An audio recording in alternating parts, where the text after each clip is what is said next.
믿지를 못하시는 거죠, 현실을. 실제로 8억 4천이랑 이자 1억 3천까지 총 10억을 내야 되는데 이게 믿기지가 않으니까 계속 다시 되물으시거든요.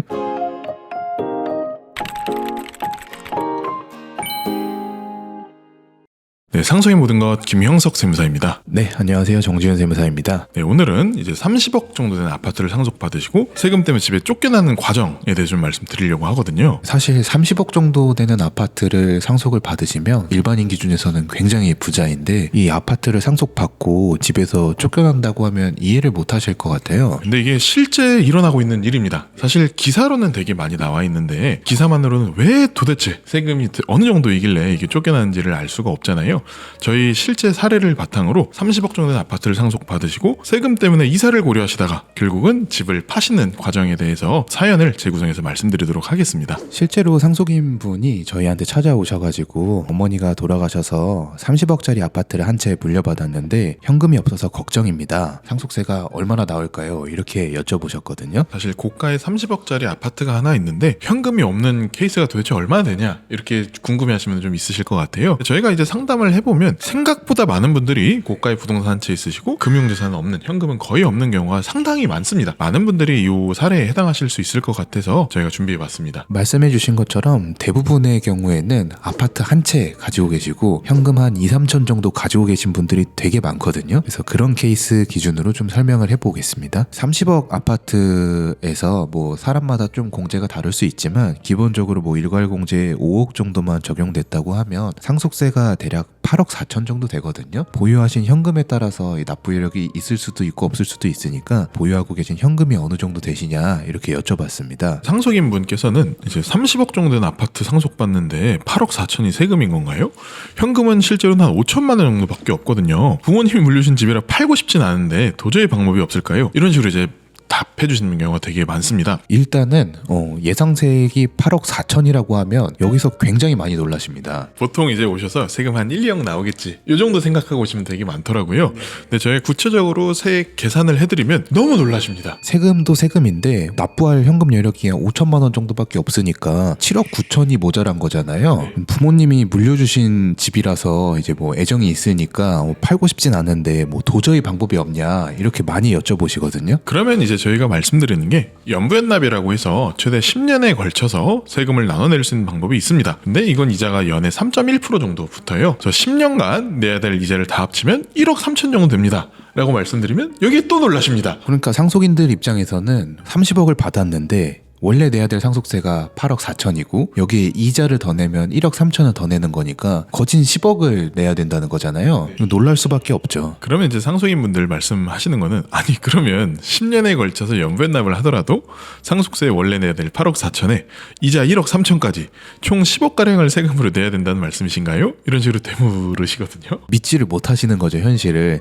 실제로 8억 4천이랑 이자 1억 3천까지 총 10억을 내야 되는데 이게 믿기지가 않으니까 계속 다시 되물으시거든요. 그러면 상속인께서 내셔야 되는 세금이 총 10억 정도라고 하면 대충 계산해보면 1년에 1억 정도를 내셔야 되거든요. 그러면 도저히 소득으로는 감당이 안 되신다 이렇게들 말씀을 하세요. 어쨌든 1년에 1억을 내야 이 집을 지킬 수가 있으니까 상속인들 입장에서는 좀 지푸라기라도 잡는 심정으로 은행에 가서 대출이라도 좀 알아보겠다 이렇게 얘기하시는 경우가 있거든요. 은행에서는 고객님 이제 상속받은 주택은 국세청에서 연부연납하실 때 이미 근저당 담보를 설정해서 추가 대출은 좀 어려울 것 같습니다. 혹시 다른 담보는 없을까요? 이런 식으로 이제 물어볼 수가 있죠. 사실 연부연납도 어떻게 보면 빚이에요. 국가에 진 빚이라서 이미 빚이 있는 상태에서 추가 대출을 또 받아야 되는 상황이니까 은행 입장에선 추가 담보를 요청하는 경우가 많거든요. 만약에 받은 부동산이 아까 아파트 한 채라고 하면 이거 담보 설정이 어려우니까 추가 대출도 어려운 경우가 많죠. 그러면 이제 상속인 분께서는 은행에서 대출도 안 되고 제 소득만으로는 세금을 감당할 수가 없는데 그러면 이 집을 유지할 방법이 없어서 결국 처분하기로 결정하신다고 하십니다. 그래서 세금 때문에 집이 쫓겨나는 일이 정말 내일일 줄은 생각을 못했다 이렇게 반응을 많이 해주시거든요. 이게 굉장히 특수한 경우라고 생각하실 수 있는데 정말 많은 분들이 이제 아파트 한 채 그리고 금융재산 조금 이렇게 물려받으시는 경우가 많거든요. 그래서 그냥 원래 살던 집에서 그냥 세금 내고 살고 싶은데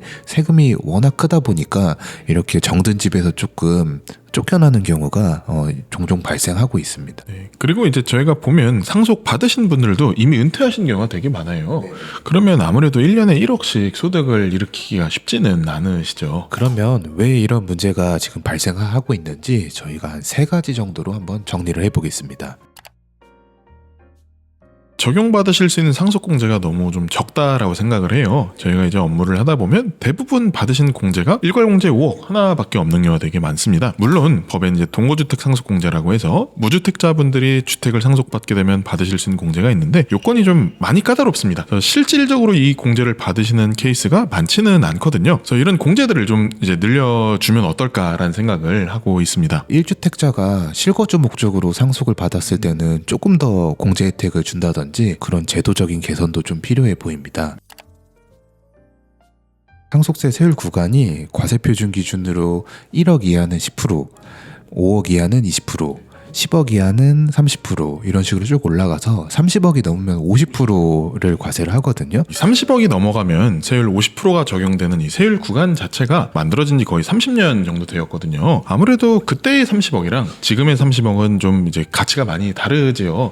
그래서 이런 내용들을 좀 요즘 실정에 맞게 좀 개편이 필요하지 않을까라는 생각은 하고 있습니다.